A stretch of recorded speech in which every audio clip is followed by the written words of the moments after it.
All right, everybody, let's talk. I decided to do an earlier live stream on this. I'll do one later, but Raiders are in a position where they have to run the table, win all 8 games and the remaining. And if you think as I do, and we talked about this before, the simple fact of the matter is, given the Raiders, the way the Raiders played today, and that horrible, horrible game plan, it's not happening. I mean, the Raiders lost in a way that was uncharacteristic to this game. And hey, John Marks, and for those of you watching this as video on demand, as you can tell, this is a live stream, but you can't see my chat on text and my regular viewers adding in their greetings, salutations, and opinions. So I am addressing them as I go. Now, oh boy, hey, John Marks, that hurt. I'm sorry. That Raider loss hurt as much as the victory against Kansas City, and particularly the way that it happened.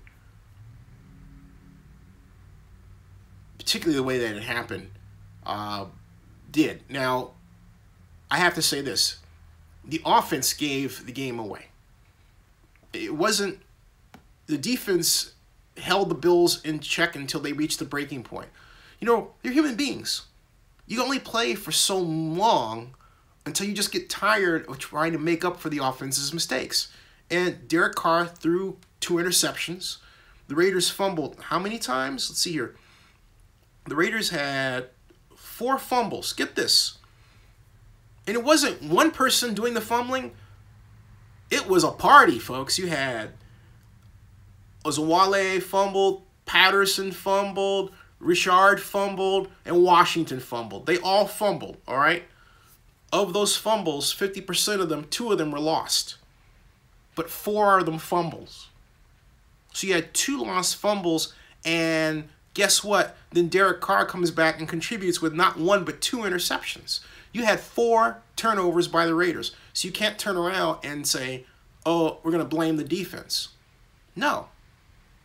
It's the offense that holds the game, the football, that's responsible for possessing the ball. Sure, LeSean McCoy ripped off his 48-yard touchdown, but that was the nail in the coffin. When a person uses the term nail in the coffin, it's an idiom, folks, by the way. It's an idiom, okay? Don't misinterpret me for using an idiom. But when a person uses the term nail in a coffin, it means that the coffin has already been built. And the seals already been applied, and there are already nails in it. This is just the final one that just sealed everything, okay?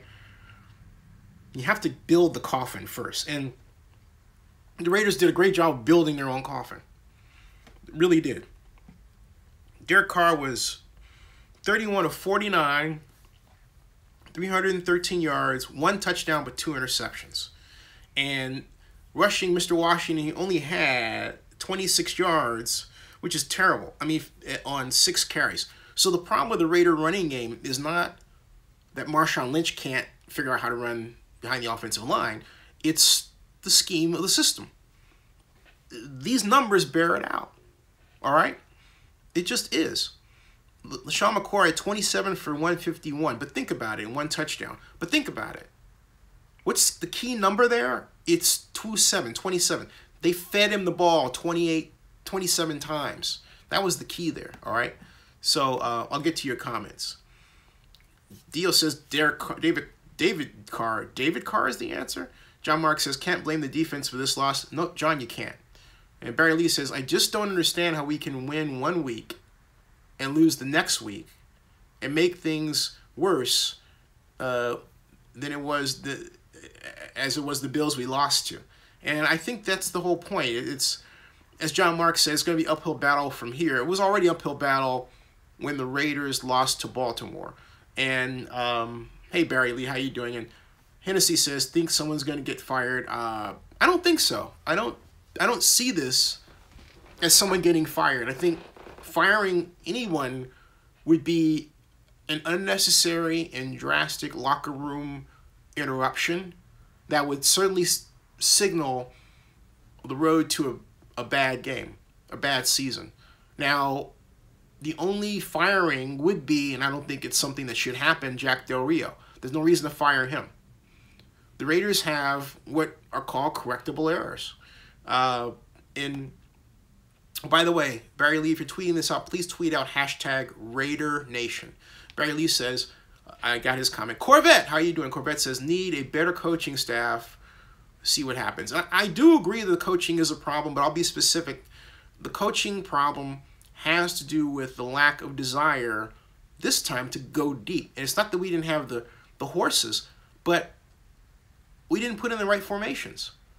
You know, where's the running type formation that allows us to go play action, have the quarterback take 4 steps after the fake, and then throw a deep post pattern, right? Or maybe you say, oh, the post pattern wasn't open. How about post corner post, right?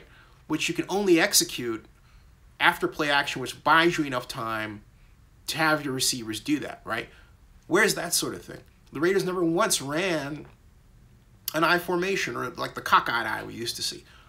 The formation variation from this Raider offense is the poorest I've seen in a long time.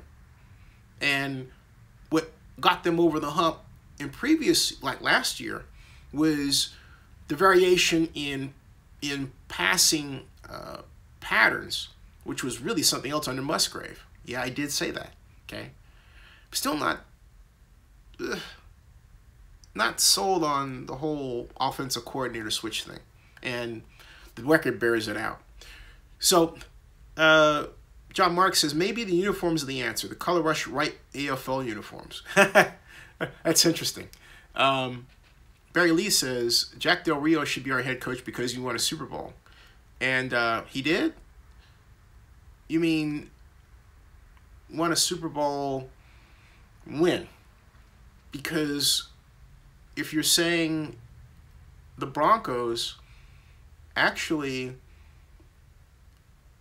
when did he win this? I don't think Jack Del Rio has never won a Super Bowl as a head coach. So I need clarification there. I need big time clarification there. So let me think about what he. While I'm thinking about that, let me think about this other thing. All right. The Raiders really started off the game strong, but then they started to falter very quickly, and it may very well be for something my mother pointed to, is the travel back to the East Coast and the time needed, which they may not have had to adjust, to the difference.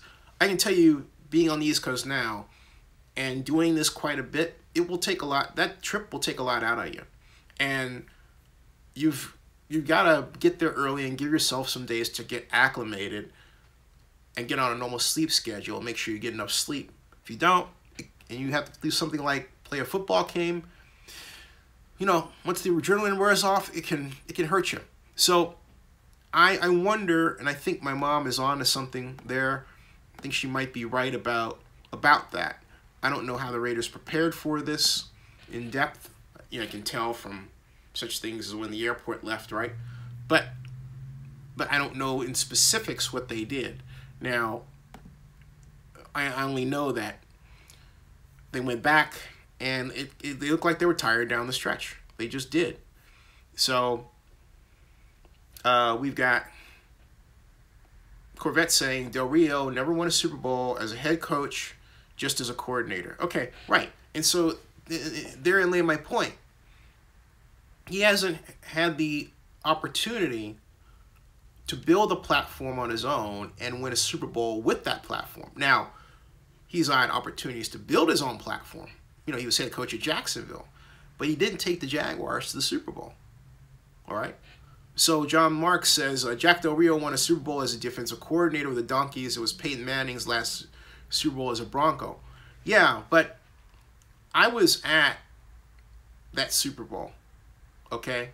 And I don't recall Jack Del Rio being the defensive coordinator then. That was 2015. So that wasn't Jack. That was not Jack Del Rio, who was the defensive coordinator. I believe that was Wade Phillips. So at that year, and as defensive coordinator was Wade Phillips. The offensive coordinator was Rick Dennison. All right, and the head coach was Gary Kubiak.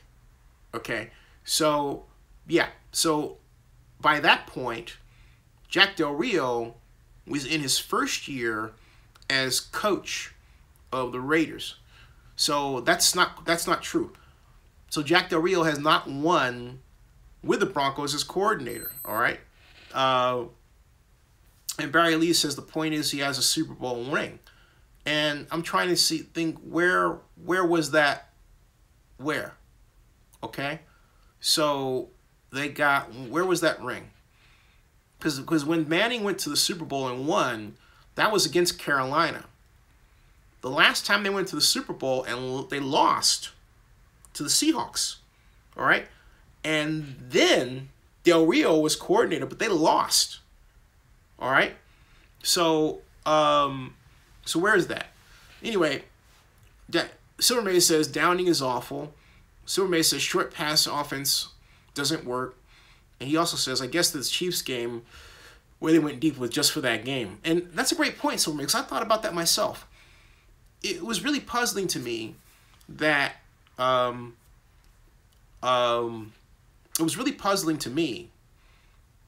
he would basically go short like that when they needed a deep strike, or at least to just throw for the deep strike and do everything you can to make sure that you get it, with the idea that you may also get a pass interference call, right? That didn't happen. And Silverman says Bowman played right. If he did a bad job in middle linebacker. You know, I think he did play, but I noticed some of his assignments, like for example, they put him into what's called a scrape position. And a scrape is where you start off as middle linebacker and you wind up just outside the defensive end. He ran out to that position, but ended up, it may have looked to the untrained eye like he was overrunning the play, but he was actually filling an assignment.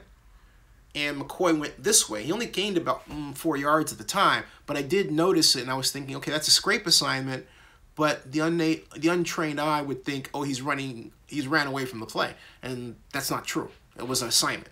So you can get an idea what the game plan was, but my fear about the Raiders and the Bills has to do with something that I noted when the Bills played against the Broncos, and that the Bills are very quick off the ball, and they have a slashing running style that can hurt you. And that's why the Broncos game was such a treat, because the Broncos have a very similar style that, if you may remember, also hurt the Raiders. Now, when I say slashing running style, what I mean? I mean quick inside zone blocks with quick off-tackle plays, not any long developing running plays, and a kind of a low to the pads, up high leverage type of run blocking scheme that harkens back to what the Alabama Crimson Tide does in terms of how they run the football. Okay, a lot of similarities there. So and that undoubtedly has to do with Sean McDonough, their head coach. But okay. Silverman says the fumbles by the running backs, yeah, bad. Silverman also says no pass rush from the Raiders. That's right. And Silverman says the defense is average plus bad coaching equals garbage. Wow. It just is not. Oh, it's just a horrible, horrible effort all the way around, keyed by a bad offense. Bad offense. Not only that, let's get a listen to these stats and as I'm doing this. If you're on Twitter, please tweet it out under hashtag Raiders now, as opposed to Raider Nation. But I'm going to put this out via Twitter, and we'll go from there and take a look at these stats, or at least to read these stats and see what the statistical cat dragged in for this, you know, unfortunate game, right? Raiders, hashtag NFL, and boom, there it goes, off to Twitter. Now we're gonna put it on Facebook next, right? And I wonder what the Facebookians would have to say. The Facebookians, hashtag Raiders, hashtag NFL. Now, Boss Man sent me a text that had the Raider helmet in, if I'm not mistaken, was that Cleveland Browns blue? Blue. Jeez Louise. Long day. Cleveland Browns orange. That's what it looked like. Certainly what it looked like. Now, John Marks says, does anyone believe the Raiders will win out? It's possible. You know, they've got Carr. Marshawn Lynch is coming back. It is possible. And so I believe it's possible. Silvermay says, Downing, best defensive coach he's ever really stopping the Raiders' offense. Okay. Silvermay also says, remember when Raiders were a high-flying offense? It was just like it was last year. Well, not only that, not only was it just like it was last year, it was last year. It was last year. So let me read the stats here and go back over this. We've got, all right, I read to you passing for Carr, but Tyrod Taylor was 20 of 27. Woo! 20 of 27, once again. Woo! 20 of 27. 165 yards, 1 touchdown, no interceptions. LeSean McCoy, 27, 151, 1 touchdown. His longest gain was 48 yards. That was the touchdown. Mr. Tolbert, who played at one point with the Carolina Panthers, 4 rushes for 14 yards, and Taylor had 6 rushes for all of 1 yard. So that, you know, excuse me. Oh, the defense for the most part did its job. If you take away that 48-yarder, all right, if you take away that 48-yarder, you've got what, 92 yards, something like that. So you've got, yeah, 11 minus 10 leaves 93 yards. You got a 93-yard gain, all right? So 99 yards. You have a 99 yards for LeSean McCoy on 26 carries. So 99 yards on 26 carries. And you're looking at 99 yards on 26 carries. That's about a 4-yard. Yeah, that's about a sub 4-yard average. If the Raiders could have held him without that, in total, their performance against the run would have been very great. And that would have negated that touchdown and given the Raiders at least a chance to come back, and it made it 20, you know, instead of, it made it closer. Yeah, you made it 28-14, right? But of course that didn't happen. Mr. Crabtree was 5. He was leading receiver. He was 5 for 83 yards. Longest gain was 40. You've got Mr. Washington out of the backfield, 8 catches for 62 yards, excuse me. 1 touchdown. His longest gain was 14 yards. Mr. Cook, 4 for 57. Amari Cooper came down to where he does not belong.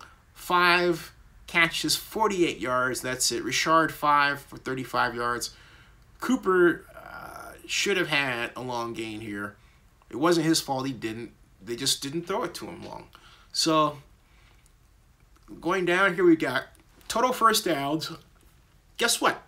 The Raiders had more first downs than the Bills, 23-17. So you're asking, how can the Raiders have more first downs than the Bills and still lose? And I give you this answer. Turnovers, 2 interceptions, 4 fumbles, 2 lost. All right? That's how. That's how. So the Raiders got 4 of their first downs by rushing, the rest by passing, and 2 by penalty. Their third down efficiency was 30%.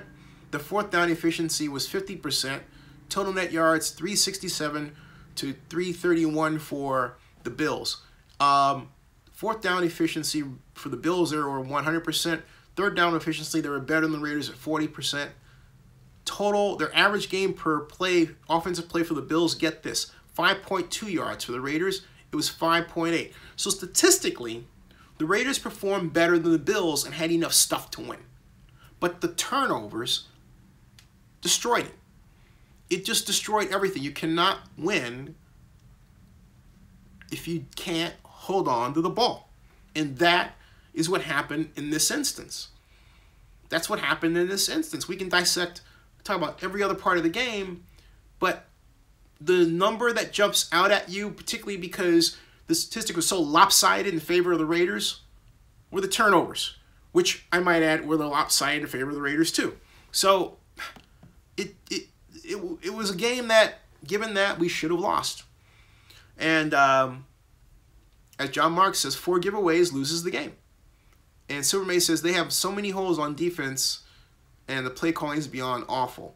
Barry Lee says, would it be fair to say that the Raiders could finish the season 1 or 2 games below 500? You know, it's possible. We're kind of already there. Silver May says, what was the excuse for the short passing nonsense from Del Rio, from Downing? That is a great question. And I don't have the answer, because to me it's not where you could say, well, this person was injured. You can, if you will, engineer a play for a Cook or Cooper or Crabtree. Nah, I just am not seeing that. So maybe you say we don't have enough time to throw. Roll them out. That gives you automatic time, all right? So Silverman says, man, they forgot how they played. The Chiefs came really quick. Yeah, they certainly did. Barry Lee says, wow.